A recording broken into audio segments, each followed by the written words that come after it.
where the sea rolls out to meet the land to merge into sky, where giant rocks of granite stand out among the hills, there is a deep urge in man to establish a kinship with nature, with the earth, with stone, with the sea.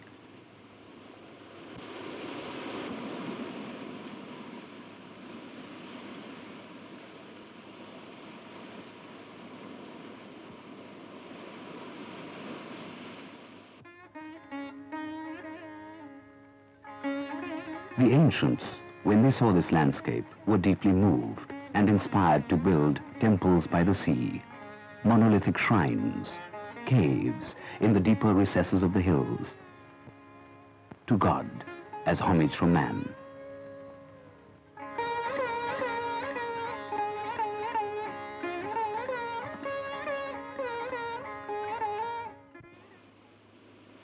Today, Mamallapuram lies deserted, inhabited only by the fisher folk and the sound of the sea.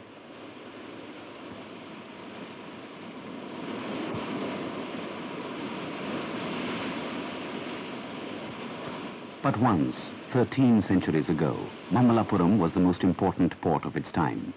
Its name spelt magic.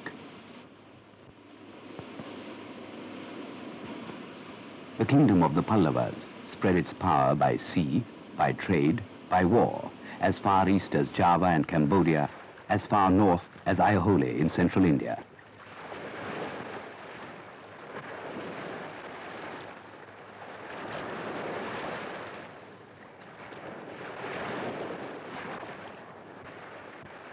The contact here between man and the elements has always been close.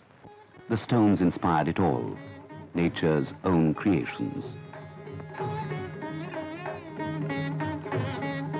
Here was material challenging to the sculptor, something which enlarged his vision, yet kept an intuitive response to the natural shapes, the curves, the textures of the stone.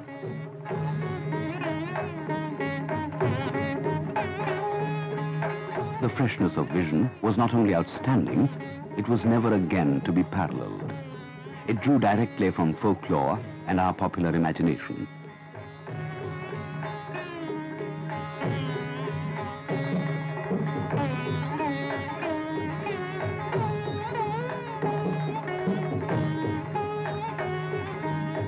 This landscape, which attracted the ancients, and the legends attached to the temples, have quickened the excitement of an endless stream of visitors.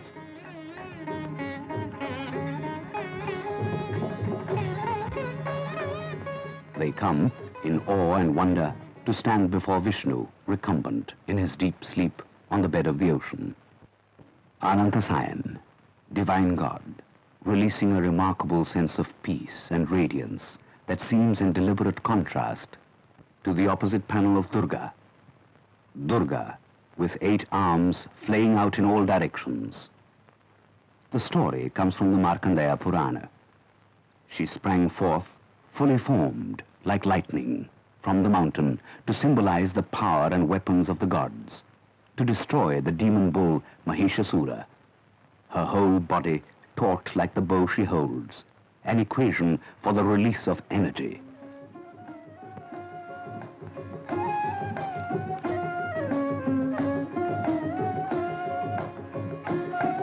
Krishna, the divine savior, protecting his simple people and the cattle of Vraj against the wrath of the god Indra.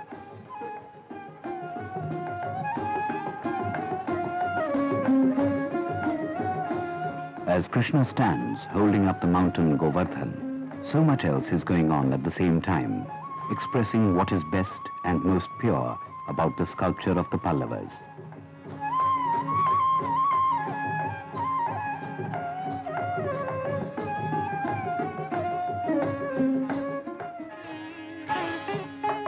The Rathas, surely, are the most celebrated among the temples, initiating a new kind of monolithic shrine.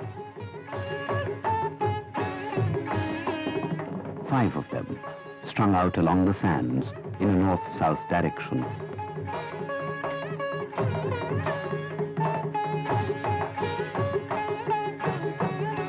Carved whole out of a single sheet of whale-back rock, named after the epic heroes Draupadi, Arjuna, Bhima, Nakula, Sahadeva and Dharmaraja.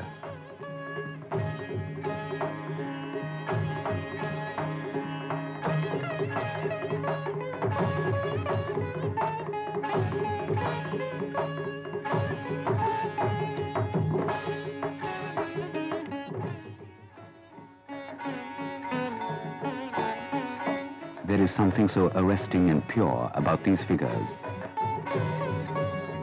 The slenderness of limbs have a strange, inexplicable sensuousness about them.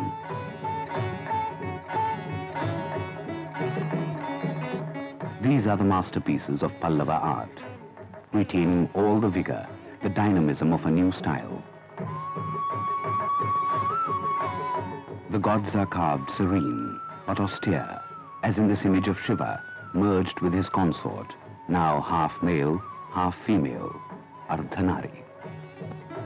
The genius of the Pallavas chose the hardest of rocks.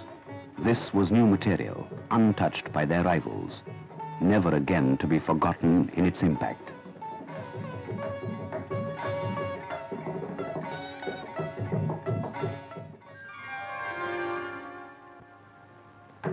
The vision of the landscape coincided with the demand of the king Mahendravarman for a new legend to be carved on rock, an epic saga of gods and heroes that could defy the defeats he had suffered against the Chalukyan king Pulakasen.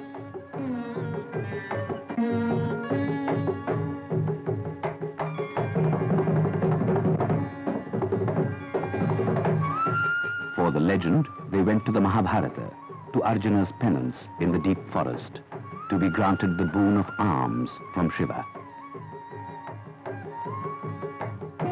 We see the great warrior transformed into the most severe of ascetics, emaciated from hunger and thirst.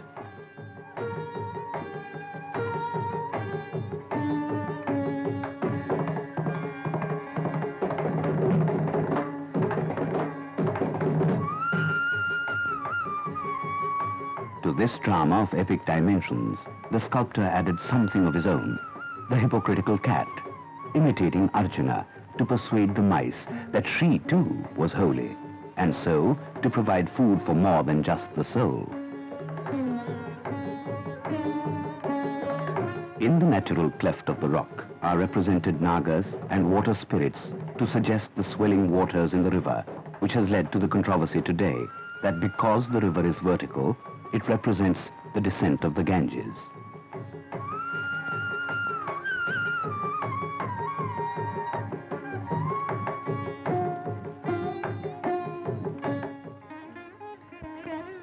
Yet, in fact, these are the most natural scenes beside a riverbank.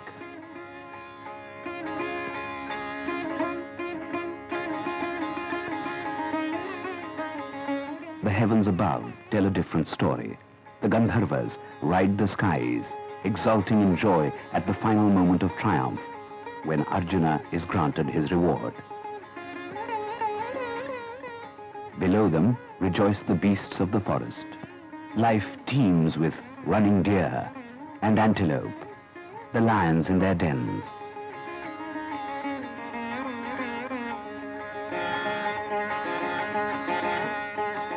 It is a hymn that extols the efforts of men and gods, a cosmic view of a whole universe in movement.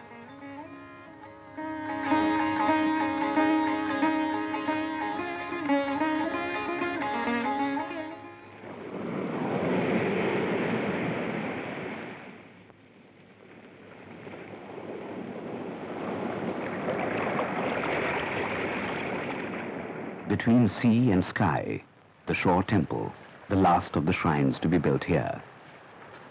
Nature, that once inspired it all, has begun to reclaim it as her due.